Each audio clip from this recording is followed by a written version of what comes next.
Hello? Amanda. Hello. Hello, Hello, Amanda. Amanda. Hi. Hey, there she is. Oh, Oh, Festive with the Christmas tree and everything. oh, beautiful. We wish you a Merry Christmas. Oh my gosh, this is the greatest day ever. Wow. We heard you wanted to talk to David, so we put him closest to the camera. what? Hi. I mean, I want to chat with all of you, but David, I do have a special connection with you. Oh, Uh, wow. you are on Cameo, and Oh, in 2021, we celebrated my mommy's first birthday after the loss of my father, and I hired you as a cameo to do my mom's birthday greeting because you're one of the only celebrities who she actually knew who it was when you popped up. I do remember that. How's your mom Nice. doing? She's doing great, and you were amazing and wonderful, and it's just you've always have a we have a soft spot in our heart for you anyway. But thank you for doing that. It was very, very special. Thank you. I was happy to. Grieving Yeah, is such a difficult process, and having any support that you can is always, it's always a wonderful thing.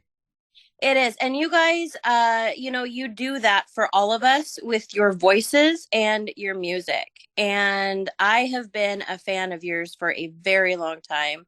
I have many albums. My father used to lay on the floor on his back and we would just crank El Divo as loud as we Mhm. possibly could and just bask in the glory of it. So I just want to know what it's like to be part of a fraternity, basically, of brothers who gets to bring such joy and comfort to people all over the world. Well, I think our newest brother should answer that one. What's it Oh, like? it's wonderful. It's amazing.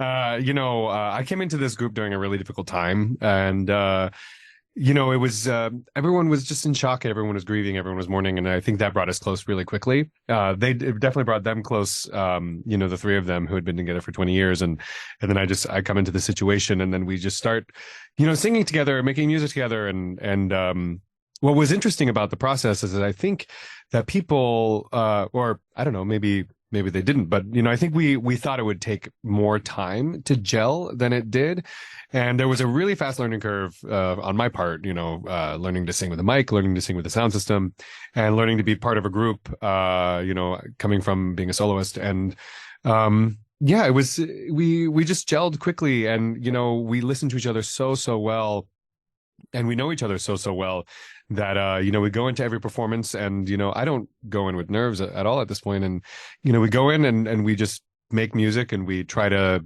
we give those big climaxes, and we sing the high notes, and we try to give it our best, and it's challenging, and the music is hard, and there's so many different elements to it, but it's rewarding in the end. And it's also nice to have a challenge every night and be like, okay, that high note, I'm going to try to hold that out longer. I'm going to try to make it sound easier. I'm going to try to, make it more powerful, all of these things. And you go into it, and you just give it your all every single night. And, the audience, you can see that piercing right into their heart, and having this emotional reaction. So it is beautiful to be part of. mm.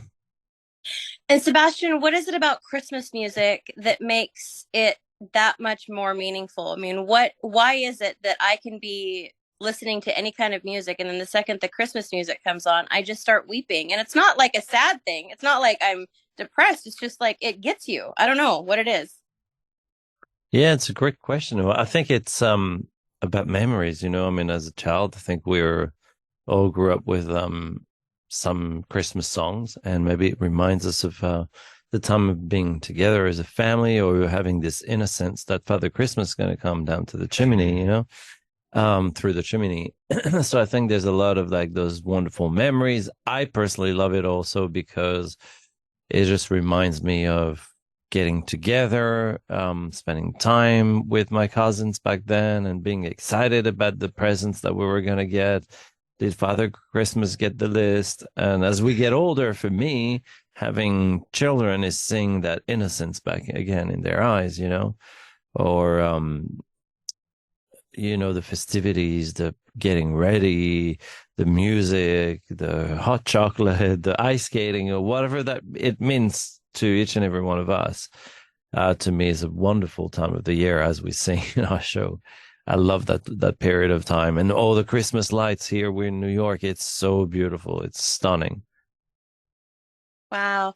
What is all of your favorite Christmas songs? I mean, I know that there's a few that always get played every single year that people I think tend to gravitate to, but is there a favorite Christmas song for each one of you? It's beginning to look a lot like Christmas. You like that one? Yeah, I like that right now. What's your favorite? Urs? Well, from our repertoire now, I think "Have Yourself a Merry Little Christmas." I love that song. Always did. Yeah, That's a great song. I will say, I really do from the Il Divo, what we just recorded. I'll Be Home for Christmas is my favorite. I love the Latin feel to it. I do too. I was so excited to hear that. It's so fun and sexy, right? That was Sorry. That was actually Seb's idea. So we were, we had come up with a repertoire. We were sitting in the car one day, and Seb co-produced a few of the tracks on not only Double X album that's coming up next year for the 20th anniversary, but also the Christmas album. And he goes, "Oh, I had this idea for I'll Be Home for Christmas. It's gonna be this like sexy Latin bossa nova feel." And we were like, we were not on board At all. He was like, "Trust me, guys, trust me," And so we did, and then we heard it, and we're like, "Oh, this is fun. Let's do that." Well, and I also love that it doesn't start that way. Like, it just surprises you. It starts like very traditional and beautiful and ballady, and then all of a sudden you're like, hey. Yeah, that was the whole point. I was like, how can we surprise our audience? How, not going to the obvious, actually, and take them into a journey. Because I feel like Christmas, you can also take them to something that's a little sexy as well. Yeah. Sexy Christmas. Because I'll Be Home for Christmas, it's been done by so many artists and so many beautiful versions out there, but there was nothing really that went into this traditional, going into something a little Latino. Also, each one of our, sorry, I keep interrupting you, David. Each one of our Christmas songs has a completely different feel. They're all so different, and I think that's what's so fun about this Christmas EP that we've done is that every single one is just like unique in its own universe. You may now speak, David. Thank you. My favorite is Most Wonderful Time of the Year. I think because it's got this, again, it's an unpredictable, it's a sound, one of our big traps is that we are unpredictable to begin with, where we take a song and we put it in another language, or we give it a classical treatment, or we do, whatever it is that we do to it, we take it out of its universe and bring it into ours. And I think the inherent trap in that is, well, how do we become unpredictable amidst our unpredictability? And I think Most Wonderful Time of the Year is really, other than the Motown album, probably the least Il Divo that we've done in 20 years. And it's got this big band feel. And, before I became a singer, my first instrument was trombone. It was jazz trombone. So this kind of hits me on all levels. Well, actually, in just piggybacking off what David was saying, I think with the Double X album, for example, there's so many tracks on there that are also so unexpected. Some tracks that are kind of more modern songs, and we did the same thing. We brought it into our universe and made it our own, and I think that's what's exciting about what, is coming out February 9th. What it's exciting about the entire thing is that people are going to get these songs in a completely different way. Amanda, I'm going to ask you 2 questions. Now I'm going to be the interviewer. Just kidding. Oh, yeah. Just fire, without thinking. What is your favorite Christmas song? Silent Night. Beautiful. Great childhood memories. We're doing that at the moment, actually, as we are touring and celebrating those wonderful holiday seasons. So you got to come and check it out. Oh, and if you had one song that you would want Il Divo to perform, what would it be? Oh man, We're doing research for the next album. No, I love that actually the interviewer is being interviewed. I'll tell you, and it's a completely selfish reason.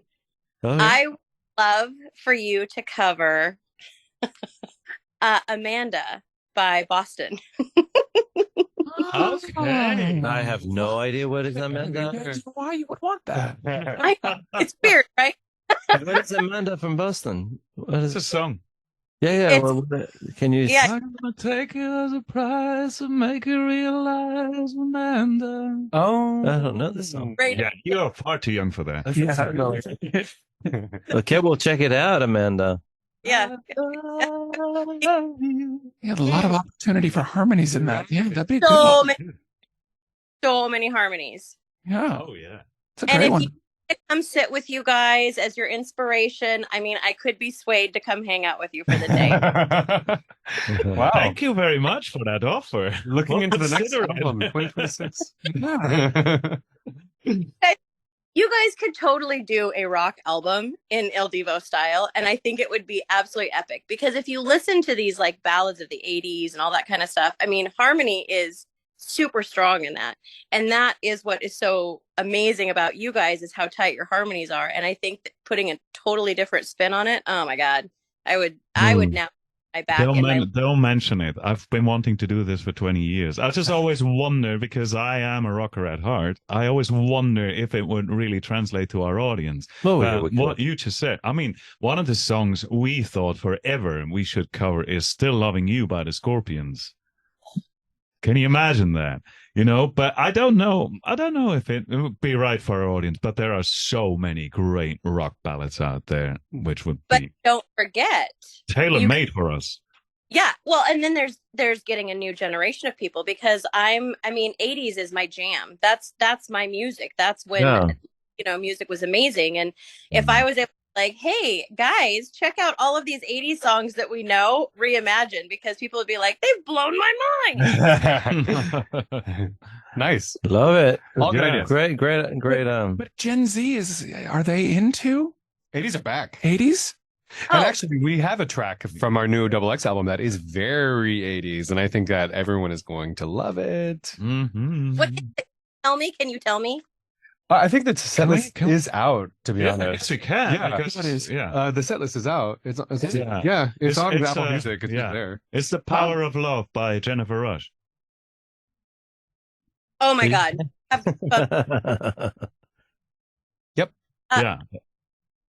How do you guys decide on arrangements and who's going to take what part and who's going to, be the one to make everyone swoon that particular song? I think we all make everyone swoon every song. Yeah. Greatest move. He without any pretense. Exactly. Yes. Humbly, I say. Well, that's the goal, anyways. We it's kind of mathematical sometimes. Everyone wants to think that this is, we put all of our passion into it, and I want this line and I love that line. And we do. sometimes I do that. sometimes it's like that, with Crazy, Sebastian championed that song, and he kind of had an idea from the outset, but by the time we got to the 8th, 9th, and 10th songs, it was like, okay, well, you started the song on this one, and you haven't started the song yet. Okay, we're going to put you on that one. And if you're going to start the song and then you're going to take the chorus, well, then you two guys are, okay, who wants this line? Oh, I'll take it. And we always want to feature every voice, at least 25%. So, and we know that because of the format, the way we set it up 20 years ago, that the baritone voice is going to be the voice to bring it home. So he's going to be on the final chorus. We know that's Steven's 25% is already baked into the final chorus. So you might hear him a little bit less in the beginnings of a lot of the songs, but that's because, he kind of makes up for it at the end. It's quite mathematical on top of being super passionate. I would say there was a big stretch, though, because I remember being in the studio, all of us being in the studio, and I said, it's bizarre because Urs has got such a beautiful voice and he always gets very small parts, I find. I don't think that's true. Let me just finish my thought. And I also... I don't want to hear about your small part. I would not... We don't want to talk about each other's small parts. This is not all about you, Stephen. Anyways, I just remember that I personally shared my experience with the guys and said, I don't always hear or is finishing a song, starting a song, or singing a second chorus, or myself either. Yeah. And I said it would be great that we can check this out a little bit, and we were in the studio and we did that. Actually, we really committed to change things around. And that's one of the part I'm also very excited about this Double X album, is that it's featuring everyone's voice and capacity. Because I think in the past, there's been this automatic way of going into the studio and doing things, or this misbelief between each other that someone could be doing that part. And that's not how we approach the 20 years anniversary album. And for that, I'm super proud of our band for stretching, for showing everyone's capacity. Actually, it is pretty endless. You guys are ridiculously talented and amazing. And I have to ask, is there a language that you prefer singing in? Because you sing in more than I can even spell. And is there one that when a song comes up, you're like, oh my gosh, I have to do this in Italian, or this one clearly has to be done in French? Or, I mean, how do you guys decide what song gets what treatment, and what's your favorite language? Urs. Well, I don't necessarily have a favorite language to sing in. I have languages I do not particularly like singing in, which is French, for example, because French is just difficult because it's got a lot of is and that kind of vowels, which do not sound very pretty in a lyric voice, especially. But for the rest, I don't know. It's not like, it's a bit of a gut feeling most of the times, that when we take a song, we think, oh, you know what? I'd love to do this in the original language, probably in English, because it sounds perfectly beautiful. And then there's other repertoire where you just think, okay, we love this song, we love the melody and everything, but for Il Divo to give it the feel that we see for this music, it would sound better in Italian or in Spanish. And then you just do that. And then it comes a technical aspect of, is there an approved translation and that kind of stuff. And that's where it gets boring and less inspiring. But yeah, we just try to follow our heart and our musical inspiration on these choices. But there was a case basically where we were singing one of the songs. I'm really unsure whether or not we can share the title of songs, but I don't know. Too late now. There was a song that did really resonate and worked in English. And I have a good relationship. We have a good relationship as a band with David Foster.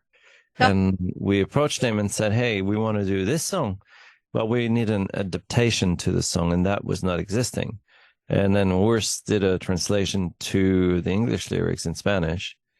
So, that's one of the way as well that we realize sometimes things don't always sound great in its original way for our type of singing. Well, and I would also just like to add that this particular song will be coming out on Friday as a single. And when you listen to it, you can think, wow, Urs did the translation to this. He's a genius. I want to say something right now, and nobody's going to stop me. Go ahead. That was it. Yes, David. No, that was it. I want to say something on He needs attention. He needs attention. Shut up. Oh my God, it reminds me of that therapy session. He's the only one who does not have a coffee cup in front of him. Yeah, exactly. Somebody needs to before the joke. He's pretty, for the love of God. Oh, what? His hair, he's so pretty. What are you touching me? Don't touch me. Now, I have another question is, do you guys actually speak all these languages, or do you just hopefully, nail the words in the song? Because I am also a singer, and I can't tell you how many times I've sung in a different language, and I'm like, I'm hoping I get most of this right, because I couldn't tell you what necessarily I'm singing. But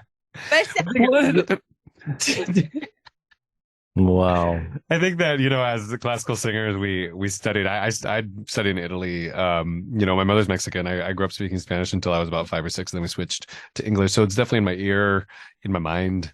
or speaks 6 to 7 languages fluently. Not that we sing in Swiss German or in Dutch, unfortunately, but he can speak those.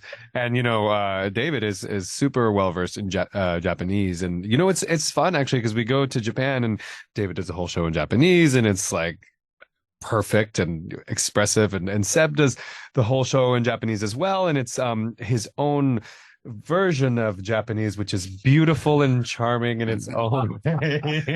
Where is that bus we just threw him under?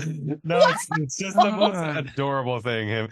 And people love it. People absolutely love it. So it is, I think as, international people and as, classical singers, we do have a lot of training in that. And do we, I studied Italian. Do I speak it fluently? No, but I understand what I'm saying and what's happening. And I think as well. You understand what you're saying? I hope so.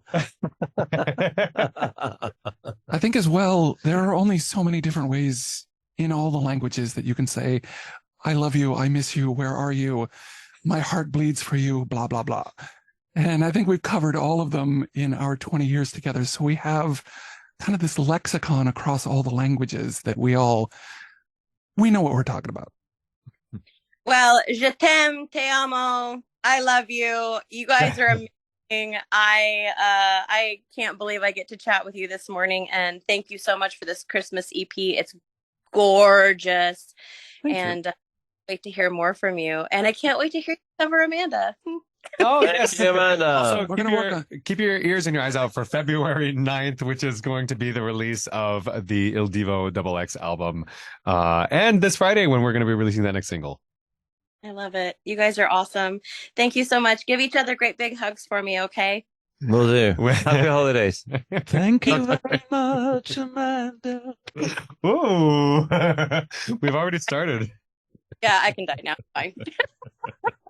Have a great day. Bye. Thanks, Amanda. Bye. Happy holidays.